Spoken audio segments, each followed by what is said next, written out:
Hello everyone. In a last lecture of digestive system, we learned about the disorder related to the digestive tract. In that, we learn about the hiatus hernia, then the diverticulum, and the irritable bowel syndrome. Also, we learn about the esophageal varices. So, in today's lecture, we would be learning about the diseases which is related to the pancreas, also the diseases which is related to the liver last lecture में हमने digestive track के कुछ organs जैसे कि stomach, oesophagus, bowels, इसके related के जो disorders है, डिसीजेस है, उसके बारे में हमने जानकारी ली थी। अभी के वीडियो में हम पैनक्रियास क्या रहता है, पैनक्रियास के डिसऑर्डर क्या रहते हैं, लीवर के डिसऑर्डर्स क्या रहते हैं, ऑल्सो जो फैरिंग्स रहता है उसके डिसऑर्डर्स क्या रहता है, रेक्टम पार्ट जो है उसके डिसऑर्डर क्या रहते हैं, इसके बारे में सीखेंगे। Next is the Crohn's disease. अभी ये कोहन्स डिसीज क्या रहता है? Crohn's disease is a lifelong form of inflammatory bowel disease. The condition irritates the digestive tract. अभी ये जो Crohn's disease रहता है उसमें क्या हो जाता है, जो डाइजेस्टिव ट्रैक है उसको इन्फ्लेमेशन आ जाता है, सूजन आ जाता है और उसके ऊपर फैट जो है उसको स्टोर हो जाता है। अभी ये जो Crohn's disease है उसमें क्या हो जाता है, ये जो है वो आपकी नॉर्मल इंटेस्टाइन रहती है, ये जो है वो आपके बॉवल्स रहेंगे, कोलन्स रहेंगे, इसके ऊपर जब थिकन वॉल्ड मीन्स थिक ऐसा फैट का रैपिंग हो जाता है तो ये जो आपका इंटेस्टाइन है या बॉवल्स है वो प्रॉपर कॉन्ट्रैक्ट और रिलैक्स नहीं होते और उसकी वजह से आपको स्टूल जो है वो पास करने नहीं आता। उसको हम कोहर्स डिसीज ऐसा बोलते हैं।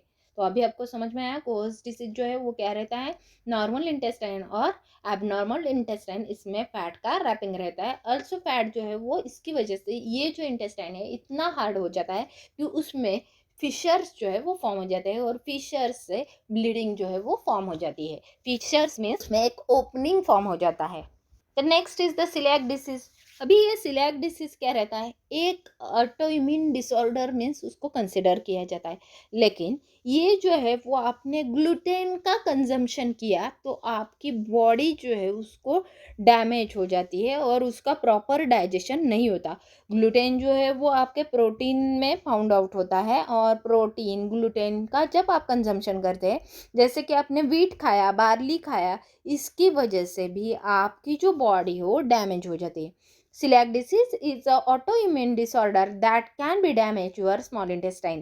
अभी ये जो सिलियाक डिसीज है इसकी वजह से क्या हो जाता है, ये ऑटो इम्यून डिसीज है, आपकी ही बॉडी आपके बॉडी से फाइट करती है, जैसे कि फॉरेन बैक्टीरिया है, फॉरेन पार्टिकल है, ऐसे करके धीरे धीरे आपके स्मॉल इंटेस्टाइन को खराब करती। कब खराब करती, जब आपने ग्लूटेन का कंजम्पशन किया, मीन्स आपने व्हीट खाया, बार्ली खाया, तो आपकी बॉडी जैसे कि फाइट करती है ये फॉरेन पार्टिकल्स है ऐसा। The damage happen when the person with celiac disease consume gluten, a protein found in wheat, barley and rye. और उसकी वजह से कुछ सिम्टम्स जो है वो सिलियाक डिसीज में आपको दिखाए जाते हैं, जैसे कि ब्लोटिंग हुआ, ब्लोटिंग मीन्स आपके पेट में बहुत ज़्यादा गैस हुई, देन नोशिया आ जाता है, आपको वोमिटिंग आया ऐसा फील हो जाता है, आपकी तबीयत बहुत फटीग हुआ ऐसा आपको कंसिडर हो जाता है, देन डायरिया, डिसेंट्री जैसे हो जाता है, देन आपका वेट लॉस हुआ ऐसा हो जाता है, पेट में आपके पेन हो जाता है, हेडेक हो जाता है, ये जो है वो आपके सिलियाक डिसीज के सिम्टम्स रहते हैं। Next is the liver cancer. अभी ये जो लीवर है ये क्या है, आपके बॉडी की सबसे बड़ी ग्लैंड है, वो आपके बॉडी की केमिकल फैक्ट्री है और ये जो हेल्दी लीवर रहता है वो धीरे धीरे खराब हो जाता है, फाइब्रोसिस हो जाता है, उसमें हार्डनेस थोड़ा बढ़ जाता है, देन धीरे धीरे उसमें सिरोसिस हो जाता है और ज़्यादा बढ़ जाता है और धीरे धीरे इसका कार्सिनोमा या कैंसर में कन्वर्जन हो जाता है। एकदम ऐसा स्पंज जैसा स्ट्रक्चर जो है वो एकदम स्टोन जैसा हो जाता है, वो जो है आपका लीवर कैंसर रहता है। ये जो है उसमें एक्यूट इन्फेक्शन रहता है, एक्यूट मीन्स अभी जस्ट हुआ उसको हम एक्यूट इन्फेक्शन बोलते हैं। धीरे धीरे ये जो इन्फेक्शन है वो क्रोनिक इन्फेक्शन में कन्वर्ट हो जाता है, देन इसका फाइब्रोसिस हो जाता है और फाइब्रोसिस होकर उसका कैंसर जो है वो हो जाता है। कैंसर के बाद वो जो है वो लीवर सिरोसिस में कन्वर्ट हो जाता है। लीवर सिरोसिस में बहुत सारे मासेज जो है वो आपके लीवर में आ जाते हैं और आपका जो लीवर है वो प्रॉपर फंक्शन नहीं करता। ऐसा जो लीवर है जिसमें स्पंज लाइक स्ट्रक्चर नहीं है और अभी वो हार्ड हुआ है, इसकी वजह से पोर्टल हाइपरटेंशन जो है वो आ जाता है। और जैसे हमने इसोफेजियल वेरीज देखे जिसमें आपकी ब्लड वेसल जो है वो स्वेलन हो जाती है, क्योंकि ब्लड जो है वो आपके लीवर में आता ही नहीं, क्योंकि वो जो लीवर है वो अभी बहुत हार्ड हुआ है। और हार्ड होने की वजह से ये जो लीवर है वो प्रेशर क्रिएट करता है आपके अदर वेसल्स पे या आपके वेंस पे। तो अभी आपको समझ में आया लीवर कैंसर जो है वो भी क्या रहता है, हेल्दी लीवर रहता है। देन धीरे धीरे इसमें फैट का जो है वो कंटेंट बढ़ जाता है, धीरे धीरे इसका फाइब्रोसिस में कन्वर्जन हो जाता है। फाइब्रोसिस जो है वो अगेन सिरोसिस में कन्वर्ट हो जाता है, और सिरोसिस जो है वो आपका कार्सिनोमा या लीवर कैंसर में कन्वर्ट हो जाता है। Next is the pancreatitis. अभी ये पैनक्रियाटाइटिस क्या रहता है, जो आपकी पैनक्रिया रहती है जिसको हमने एक्सोक्राइम एंडोक्राइम बोला था, स्टमक के बिहाइंड एक ग्लैंड प्रेजेंट रहती है, उसको हमने क्या बोला था, पैनक्रिया बोला था। और जब ये पैनक्रिया को इन्फ्लेमेशन या सूजन आ जाती है उसको हम पैनक्रियाटाइटिस बोलते हैं। Pancreatitis is a inflammation of pancreas. Pancreas is a long flat gland that seat stuck behind the stomach in a upper abdomen region। आपके अपर एब्डोमेन में स्टमक के बिहाइंड में एक ग्लैंड प्रेजेंट रहती है, उसको हम क्या बोलते हैं, पैनक्रियाज बोलते हैं। The pancreas produce enzyme that help in the digestion and hormone that help to regulate the blood sugar level. अभी ये जो पैनक्रिया है वो डाइजेस्टिव एंजाइम रिलीज करता है, और इसकी वजह से जो है वो डाइजेशन पॉसिबल रहता है। ये जो है वो हार्मोन सिक्रीट करता है, जैसे कि इंसुलिन, ग्लाइकोजन जैसे हार्मोन जो है वो उसको सिक्रीट करता है, और उसकी वजह से आपकी जो ब्लड शुगर लेवल है वो मेंटेन रहती है। Pancreatitis can occur in acute pancreatitis and chronic pancreatitis. अभी ये जो पैनक्रियाटाइटिस है उसको दो टाइप में डिवाइड करते हैं, एक को हम क्या बोलते हैं, एक्यूट पैनक्रियाटाइटिस, और दूसरे को हम बोलते हैं क्रोनिक पैनक्रियाटाइटिस। एक्यूट मीन्स क्या रहेगा, the acute means the appear suddenly, जो सडन अभी के अभी हुआ है उसको हम एक्यूट पैनक्रियाटाइटिस बोलते हैं। और क्रोनिक में क्या रहता है कि बहुत दिनों से आपको ये जो पैनक्रिया है वो धीरे धीरे खराब हो रहा है, उसकी वजह से जो खराब हुआ पैनक्रिया है उसको क्रोनिक पैनक्रियाटाइटिस बोलते हैं। Some people develop chronic pancreatitis which is the pancreatitis that occur over many year। जो कुछ पीपल्स है उनमें जो पैनक्रियाज है वो धीरे धीरे खराब होता है, उसको हमने क्रोनिक पैनक्रियाटाइटिस बोला है। तो कभी कभी ये जो पैनक्रियाटाइटिस है उसका होने का रीजन जो है वो आपके गॉलस्टोन रहते हैं। ये जो गॉल ब्लैडर है उससे गॉलस्टोन जो बाइल है उसके स्टोन फॉर्म हो जाते हैं, और स्टोन ऐसे बीच में अटक जाने की वजह से ये जो ट्यूब है वो उसका जूस जो है वो कैरी नहीं कर सकती, और कैरी नहीं होने की वजह से धीरे धीरे ये जो पैनक्रिया है वो खराब हो जाती है। Next is the pseudocyst. अभी जो एक्यूट पैनक्रियाटाइटिस है उसकी वजह से आपके पैनक्रियास के ऊपर छोटे छोटे सिस्ट मीन्स पानी या फ्लूइड के जो है वो गांठ तैयार हो जाते हैं, उसको हम सूडोसिस्ट बोलते हैं। Acute pancreatitis can cause fluid and debris to collect the cyst like pocket in your pancreas। The large pseudocyst or rupture can cause a complication such as internal bleeding and infection. अभी ये जो pancreas है उसके ऊपर पानी के ऐसे pouch form हो जाते हैं, उसको हम सूडोसिस्ट बोलते हैं। और ये जो सूडोसिस्ट बहुत बड़ा होगा तो क्या हो जाएगा, ये जो बर्स्ट हुआ तो क्या हो जाता है, उसकी वजह से इंटरनल ब्लीडिंग होने के चांसेस रहते हैं, और इंटरनल इन्फेक्शन होने के भी चांसेस रहते हैं। Malnutrition. Both acute and chronic pancreatitis can cause your pancreas to produce fewer of the enzymes that are needed to break down and process the nutrients from the food that you are eat। आपने जो खाना खाया है, जब आपको pancreatitis होगा तो क्या हो जाएगा, उससे कम एंजाइम जो है वो रिलीज होंगे, कम हार्मोन्स जो है वो रिलीज होंगे, और कम हार्मोन्स और एंजाइम रिलीज होने की वजह से कम खाना जो है वो डाइजेस्ट होगा। ऐसे जो कम खाना डाइजेस्ट हुआ तो उससे न्यूट्रिएंट्स भी आपके बॉडी को कम मिलेंगे। This can leads to the malnutrition, diarrhoea and weight loss. इसकी वजह से आपके बॉडी को जो लगने वाली चीज़ें हैं वो मिलेगी नहीं, इसको हम माल न्यूट्रिशन बोलते हैं, और इसकी वजह से आपको डायरिया होने के चांसेस रहते हैं, आपका वेट लॉस भी हो सकता है, क्योंकि अभी फूड जो है वो प्रॉपर डाइजेस्ट नहीं हुआ। आपने एक चपाती खाया लेकिन एंजाइम कम है, एंजाइम कम है तो उसने आपकी आधी ही चपाती को डाइजेस्ट किया, आधी चपाती वैसी ही रही, तो आपको उसकी वजह से न्यूट्रिशन बहुत कम मिलेंगे, और न्यूट्रिशन कम मिलने की वजह से आपको वेट लॉस हो जाएगा। आप जो है आपका वेट बहुत कम हो जाएगा, और वेट जो है वो भी कम हो जाएगा, और डाइजेशन प्रॉपर नहीं हुआ, इसकी वजह से आपको डायरिया होने के चांसेस भी रहेंगे। डायबिटीज, अभी डायबिटीज क्यों हो जाएगा? पैनक्रियाज की वजह से। पैनक्रिया क्या सिक्रेट करता था? इंसुलिन। इंसुलिन जो है वो क्या है? आपके बॉडी का ब्लड शुगर लेवल मेंटेन करता है। शुगर मीन्स क्या? डायबिटीज। आपके ब्लड में कितनी शुगर है, कम है, ज़्यादा है, ये डिसाइड करने का काम कौन करता था? ये आपका sugar level, that is the insulin करता है। और ये इंसुलिन आपकी पैनक्रिया खराब होने की वजह से कम सिक्रीट हो जाएगा, और कम सिक्रीट होने की वजह से वो आपकी शुगर लेवल मेंटेन नहीं कर पाएगा। The diabetes, the damage to the insulin producing cell in your pancreas from chronic pancreatitis leads to the diabetes। अभी ये जो इंसुलिन प्रोड्यूस करने वाली सेल है वो धीरे धीरे क्रोनिक पैनक्रियाटाइटिस की वजह से खराब हो जाती है, और खराब होने की वजह से डायबिटीज़ जो है वो अफेक्ट करता है। This is that affect the way of your body use a blood sugar. ये जो आपका डिसीज़ है जिसको हम डायबिटीज़ बोलते हैं, वो ब्लड शुगर लेवल को मेंटेन करने का काम करता है इंसुलिन, और ये इंसुलिन प्रोड्यूस नहीं हुआ तो आपको डायबिटीज़ होने के चांसेस रहते हैं। Then pancreatic cancer, long standing inflammation of pancreas cause the chronic pancreatitis। this risk the factor of developing pancreatic cancer। अभी हमने बोला एक जो है वो क्या है पैनक्रियास का, एक्यूट पैनक्रियाटाइटिस, और दूसरा जो है वो क्रोनिक पैनक्रियाटाइटिस।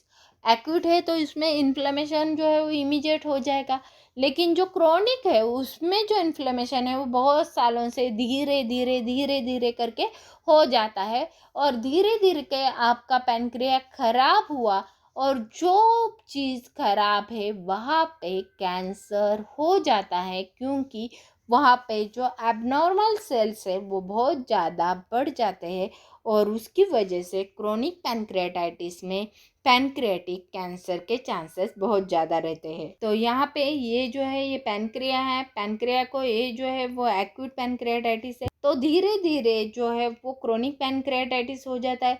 क्रोनिक पैनक्रियाटाइटिस में स्टोन फॉर्म हो जाते हैं, जैसे कि आपके पैनक्रियाटिक जूस में कुछ केमिकल्स रहेंगे तो उसमें जो है वो स्टोन फॉर्म हो जाते हैं पैनक्रियाटिक डक्ट में, और पैनक्रियाटिक डक्ट जो है वो ब्लॉक हो जाता है।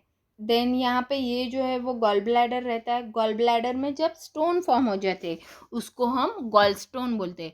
गॉल ब्लैडर क्या रहता है? लीवर के नीचे एक बैग रहता है, किसके लिए? बाइल स्टोर करने के लिए, बाइल को कंसंट्रेट करने का काम और स्टोर करने का काम ये जीबी करता है। और ये जीबी में जब बाइल के स्टोन फॉर्म हो जाते हैं उसको जीबी स्टोन बोलते हैं। ऐसे जीबी स्टोन जब ये डक्ट में आ जाते हैं तो ये जो पैनक्रिया है ये ब्लॉक हो जाती है, और उसकी वजह से आपको पैनक्रियाटाइटिस हो जाता है। तो सुडोसिस्ट मैंने क्या बोला था? पैनक्रिया के ऊपर पानी के जो बलून लाइक स्ट्रक्चर फॉर्म हो जाते हैं उसको हमने सुडोसिस्ट बोला था। ऐसे सुडोसिस्ट की वजह से धीरे धीरे ज़्यादा सुडोसिस्ट हुए तो इसकी वजह से इन्फ्लेमेशन हो जाता है, और ये जो बस्ट हुए तो ब्लीडिंग भी ऑकर हो जाता है। तो इसके पहले मैंने आपको बताया था कि सिरोसिस जो है वो क्या रहता है। सो लीवर में जो है वो सिरोसिस बहुत ज़्यादा पाया जाता है। Cirrhosis is a late stage of scarring और fibrosis of liver caused by many form of liver disease and conditions such as hepatitis and chronic alcoholism। अभी ये जो सिरोसिस है इसमें क्या हो जाता है? आपका जो लीवर है वो स्टोन जैसा हो जाता है, इसको हमने क्या बोला था? सिरोसिस बोला था। रीज़न क्या रहता है? आप बहुत ज़्यादा अल्कोहल का कंजम्पशन कर रहे हैं, आपको हेपेटाइटिस जैसे जो डिसीजेस है उस वजह से आपको जो है वो सिरोसिस हो जाता है। अभी ये जो सिरोसिस है वो क्या हो जाता है, ये प्रोसेस है।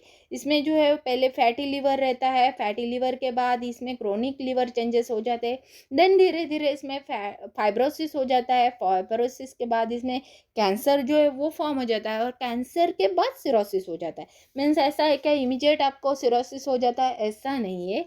एक क्रोनिक डिसीज है, धीरे धीरे होने वाला डिसीज है, इसको हम सिरोसिस ऐसा बोलते हैं। और ये जो सिरोसिस हुआ तो आपका जो लिवर है वो उसके जो फंक्शंस है वो कैरिड आउट नहीं करता, इसको हम लिवर जो है वो खराब हुआ ऐसे बोलते हैं। ऐसे पेशेंट्स में लिवर ट्रांसफॉर्म जो है वो करना पड़ता है, ज़्यादा अल्कोहल का कंजम्पशन करने की वजह से, या आपके हेपेटाइटिस बी जैसे आपको डिसीजेस हुए, इसकी वजह से भी आपको लिवर कैंसर या लिवर सिरोसिस होने के चांसेस रहते हैं। अभी हमने स्टमक के डिसीज देखे, अभी हमने इसोफेगस के डिसीज देखे, ऑल्सो लीवर के, पैनक्रिया के डिसीज हमने देखे।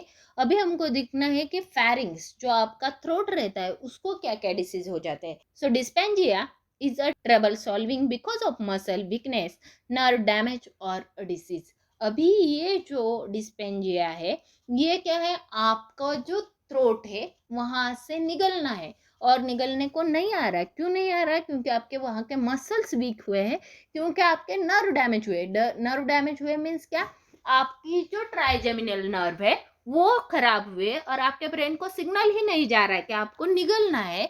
इसकी वजह से आपको डिस्पेंजिया ऐसे डिसीजेस हो जाते हैं। देन इन्फेक्शन, बैक्टीरिया वायरस की वजह से आपके थ्रोट को इन्फेक्शन हो जाता है, उसकी वजह से भी आपको प्रॉब्लम्स जो है वो आ जाते हैं। Infection, bacteria and virus infection can cause pain and inflammation in the throat. These examples are the common cold, flu, strep throat and mononucleosis. ये जो इन्फेक्शन है इसमें क्या रहेगा, बैक्टीरिया वायरस की वजह से आपका थ्रोट जो है उसको इन्फ्लेमेशन हो जाता है, सूजन आ जाती है, और सूजन आया तो आपको खाना नहीं जाएगा और निगलने को नहीं आएगा। इसको कॉमन कोल्ड भी रहेगा, आपके गले में खराश भी रहेगी, स्ट्रेप थ्रोट भी बोलते हैं, मोनोन्यूक्लियोसिस जैसे भी डिसीजेस उसमें प्रेजेंट रहेंगे। मोनोन्यूक्लियोसिस एक जो है वो आपका ऑटो इम्यून डिसीज है। Then inflammation in auditory tube. अभी ये ऑडिटरी ट्यूब क्या है, आपके कान से आपके फेरिंग्स तक एक ट्यूब आती है, उसको हम ऑडिटरी ट्यूब बोलते हैं। और ऐसी जो ट्यूब है इसके वजह से आपको ईयर रैक हो जाता है और आपको ट्रबल रहता है हेयरिंग में। देन फेरिंगाइटिस, फेरिंग्स को इन्फेक्शन हुआ स्ट्रेप थ्रोट की वजह से, या फेरिंग्स को कुछ और रीजन से इन्फेक्शन हुआ, इसको हम फेरिंगाइटिस ऐसे बोलते हैं। Pharyngitis is a inflammation of pharynx, आपके थ्रोट का हुआ इन्फेक्शन, इसको हम फेरिंगाइटिस ऐसा बोलते हैं। Then sleep apnoea. अभी ये स्लीप एपनिया क्या रहता है, it is a sleeping disorder that may caused by abnormality in our pharynx. आपका जो फेरिंग्स है वो रेस्पिरेटरी ट्रैक का भी पार्ट है, और आपका जो फेरिंग्स है वो डाइजेस्टिव ट्रैक का भी पार्ट है। मीन्स आपके थ्रोट से एयर भी जाती है और आपके थ्रोट से वाटर भी जाता है और आपके थ्रोट से फूड मटेरियल भी जाता है। जब आप सोते हो तो क्या हो जाता है, हवा जो है वो अंदर बाहर करने के लिए अलाउ होती नहीं है, तब आपको स्लीप अपनिया हो जाता है। स्लीप अपनिया में आप जब सो जाते हैं तब आपके गले से बहुत जोर से आवाज आती है, इसको हम स्लीप अपनिया ऐसे बोलते हैं, क्योंकि हवा जो है वो प्रॉपर सर्कुलेट नहीं होने की वजह से आपको स्लीप अपनिया हो जाता है। यहाँ पे ये जो इन्फेक्शन है वो वायरल बैक्टीरियल जो है वो फेरिंग्स को हो जाता है, उसको हम फेरिंगाइटिस ऐसा बोलते हैं, ऑल्सो इसको सोर थ्रोट भी बोलते हैं। और यहाँ पे ये जो है वो टॉन्सिल को इन्फेक्शन हुआ है तो उसको टॉन्सिलाइटिस भी बोलते हैं। टॉन्सिल जो है वो आपके थ्रोट में प्रेजेंट रहती है, एज अ आपकी डिफेंस मैकेनिज्म में वो हेल्प करती है। टॉन्सिलाइटिस के बारे में मैंने ऑलरेडी डिस्कस किया है इसके पहले के वीडियोज में। यहाँ पे इतना ही ध्यान रखो कि tonsillitis is a infection to the tonsil, इसको हम टॉन्सिलाइटिस ऐसे बोलते हैं। सो अभी हमने क्या देखा कि स्लीप अपनिया। अभी ये स्लीप अपनिया क्या रहता है, आपका जो ये सॉफ्ट पैलेट है वो, और पर्टिकुलरली आपका जो बैक वेयर रहता है आपके फेरिंग्स का, यहाँ पे बीच में ये गैप प्रेजेंट रहता है नॉर्मल पेशेंट के। मीन्स ये जो सॉफ्ट पैलेट है वो ज़्यादा एक्सटेंडेड नहीं रहती। जब ये सॉफ्ट पैलेट ज़्यादा एक्सटेंडेड हो जाती है तो यहाँ जो है वो ब्लॉकेज हो जाता है, और ब्लॉकेज होने की वजह से ये जो पेशेंट्स है उनके गले से बहुत ज़ोर से आवाज़ आती है जब ये पेशेंट सो जाते हैं तब, क्योंकि ये जो उनका सॉफ्ट पैलेट है वो पीछे जाता है और ये जो है वो ब्लॉक करता है उसका एयरवे।